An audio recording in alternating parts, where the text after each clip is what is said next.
In this tutorial, you will learn advanced management skills for running a retail store and growing your retail chain by expanding into other cities.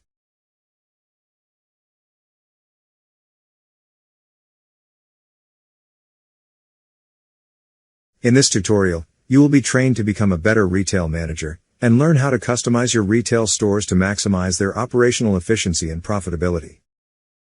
Your objectives in this game are to achieve an annual revenue of $50 million and an annual profit of $5 million. Now waste no time and get started working towards this goal. To build your first store, click the build icon. Now select retail store. As you've got more experienced in retailing, you can now choose from a range of retail store types to build, including department stores, convenience stores, supermarkets, discount megastores, and various types of specialty stores.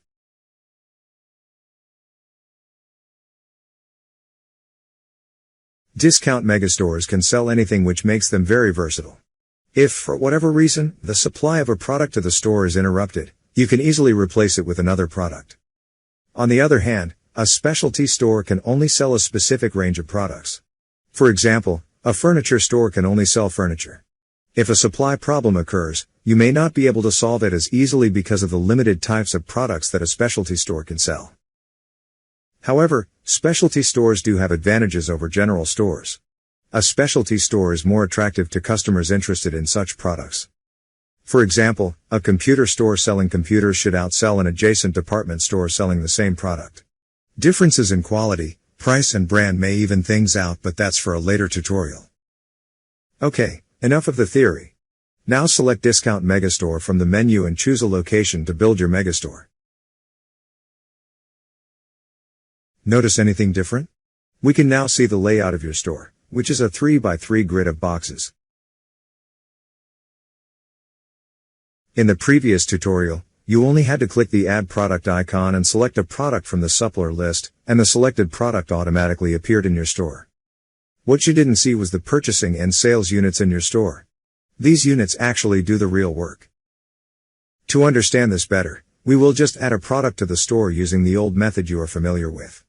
Now click the Add Product icon and choose a product from the supply list. See the two units that have appeared in your layout grid? One is labeled Purchase and it is connected to a sales unit. This is your basic commerce unit grouping. Neither unit has much effect on its own, but linked they allow your store to function. A purchasing unit does just that. It purchases the product you have selected from the supplier. Upon delivery, the purchasing unit passes the stock to the sales unit, which offers the product to customers. Simple, eh? Let's have a closer look at each unit.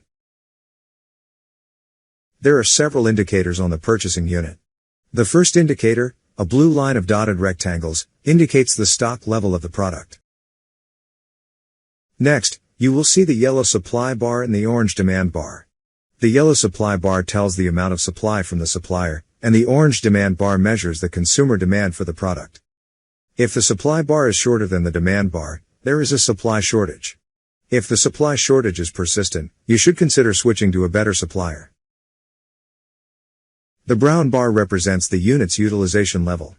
When this bar reaches its full length, it means that the unit has reached its full capacity and can process no more goods even if there is additional supply and demand. Conversely, if the unit is underutilized, its facilities and resources are not used effectively. This might be one of the reasons why your store is not making as much profit as it should be. The figure in the top right corner of the unit is the unit's level. Right now, as the unit is new, that level is 1. With time and training, the level will increase and the unit will become more efficient, being able to handle greater stock quantities and meeting higher demand levels. This time, you are going to do what an experienced retail manager will do, manually set up a pair of purchasing and sale units for your retail store. Double-click an empty unit space on the layout grid now, and select Purchasing Unit from the list. Select Purchasing Unit from the list. Well done. Your store now has a new purchasing unit. Proceed to add a sales unit. Double-click an empty unit right next to the purchasing unit you have just set up. Select Sales Unit from the list. Now link the purchasing unit and the sales unit. Excellent. The two units are now connected and are going to work with each other. Let's get the new purchasing unit working by telling it which supplier you want to order product. Click the link button and select a product to order from the supplier list. Select a product to order from the supplier list. Perfect. You have successfully upgraded your store's logistics and added a new product to your store. Next, let's have a look at the information available to you regarding the products your store is selling. The lower left hand of the screen now displays detail about your purchasing unit and the product it carries. Below the product image, you can see the color identity of the supplier. This color is gray if the product is imported via a seaport. If the supplier is a business corporation, the color shown here is its corporate color. Here it shows the purchasing cost of the product and its freight cost. Here it shows the product's quality and brand levels. The greater the quality of your product, the more attractive it is to consumers. Brands can be a very important factor for consumers' purchase decisions, especially for luxury and fashion products.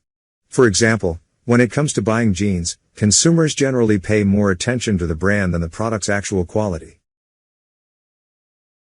A product's overall rating is calculated based on its price, its quality, and its brand rating. In a nutshell, a low price, high quality, and a high brand rating contribute to a high overall rating. The supplier button displays information about the existing supplier. The stop purchase button will do exactly that. Your purchasing unit will cease to buy the current product. The products your purchasing unit has ordered should have been delivered to your store by now, and your purchasing unit should have started working with your sales unit by supplying stock to it. The sales unit basically shows the same information as the purchasing unit. The clear stock button here, as its name suggests, is for clearing the sales unit's product stock. This is useful if you have located a better supply of the same product type, and you wish to sell the new one as soon as possible.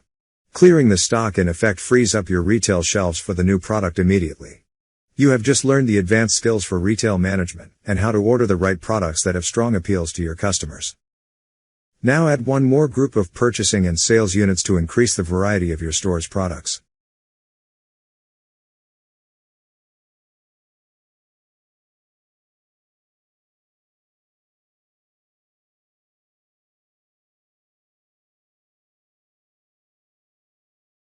Well done. To become a competent business person, you should also learn to digest the information available to you about your corporation and your competitors. This is the Corporate Summary Report. From here you can view details about your corporation and rival corporations. For each corporation displayed you can immediately see cash, revenue and profit figures in accompanying bars, as well as an operating profit graph. Finally, the corporate logo, corporate color and the CEO's portrait are displayed. From the menu options at the top right of the screen, select Firm Overview.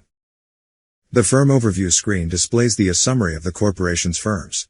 Now select Business Relation. This screen shows which corporations have been trading with your own. Now select Financial Overview to return. Now click your corporation's logo to view more information. The Corporate Detail Report contains a lot of useful information about your corporation. Through the extensive menu options, you can glean detailed information about your own corporation and any rival corporation you select. There is more than one city in this tutorial. You should consider expanding your business to other cities, to take advantage of the availability of different products or perhaps the absence of strong competition. There are two ways to view another city. The first way is to open the world map by clicking its icon on the bottom toolbar. Your present city will be highlighted on the map when it first opens. If you double-click the name of another city, that city is pinpointed on the world map, and the city view on the main screen is updated to show that city. Close the world map view by either clicking the X in the top right of its window, or by clicking the world map icon on the bottom toolbar. The second way to view another city is by using the city selection interface on the mini-map, as explained in the previous tutorial. Now that you have learned how to build retail stores of different types, as well as how to navigate between cities, it's time to expand your business empire.